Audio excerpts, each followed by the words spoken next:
திருமணமாகி 5வது மாதத்தில் நான் சிறைக்கு, அதுவும் மிசா என்கிற அந்த சட்டத்தில் கைது செய்யப்பட்டு சிறைக்கு செல்லக்கூடிய அந்த சூழ்நிலையை அடைந்தேன். நான் வீட்டிலிருந்து சிறைக்கு புறப்படுகிற நேரத்தில் என்னுடைய மனைவியை அழைத்து, நான் வெளியூருக்கு கூட்டத்திற்கு செல்வது போல கருதிக்கொள் என்று சொல்லிவிட்டு தான் சென்றேன். அவர்களுக்கும் அது புதிது. இப்படி சிறைக்கெல்லாம் போவது என்பது அவளுக்கு இது புரியுது. அவளுக்கு ஒன்றும் புரியவில்லை.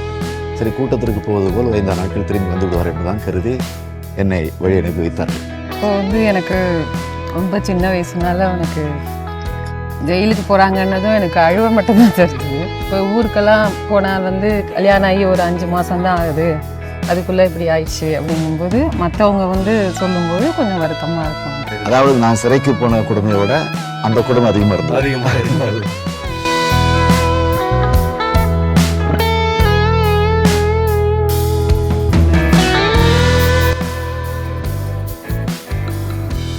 MK ஸ்டாலின், முத்துவேல் கருணாநிதி ஸ்டாலின் என்னும் நான்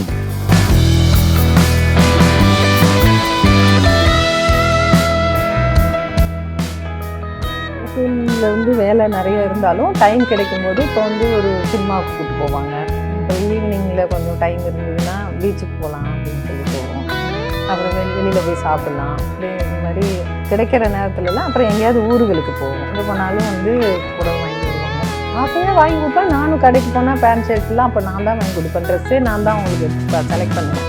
அவங்க வாங்கிட்டு வந்தால் எனக்கு ஒரு மாதிரி லைட் க்ரீன், லைட் ப்ளூ, அந்த மாதிரி லைட் கலரு தான் பிடிக்கும். எனக்கு என்னை பொறுத்த வரைக்கும் எனக்கு என்னுடைய உணர்வுகளுக்கு மதிப்பு கொடுப்பாங்க.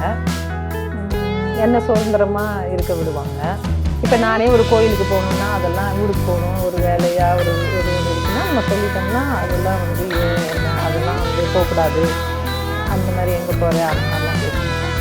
என்னை பொறுத்த வரைக்கும் நான் சந்தோஷமாக இருக்கேன். என்னையாகட்டும் பிள்ளைங்களாகட்டும் அவங்கவுங்க உணர்வுகளுக்கு மதிப்பு கொடுத்து அவங்கவுங்க தேவை என்னவோ அதை அப்போ 100க்கு 100 மார்க்கே கொடுத்துருக்கேன். அப்படி கொடுத்துருவேன்.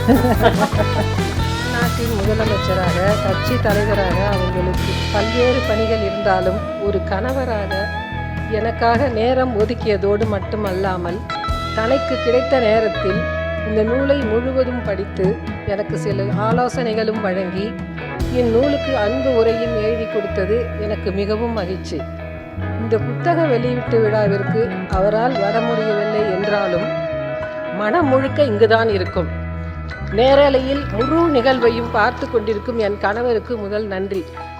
சொல்லப்போனால் கண்டிப்பாக நீ இந்த நிகழ்ச்சிக்கு போய் நல்லபடியாக நடத்திவிட்டு வா என்று என்னை வாழ்த்தி அனுப்பியதும் அவர்தான்.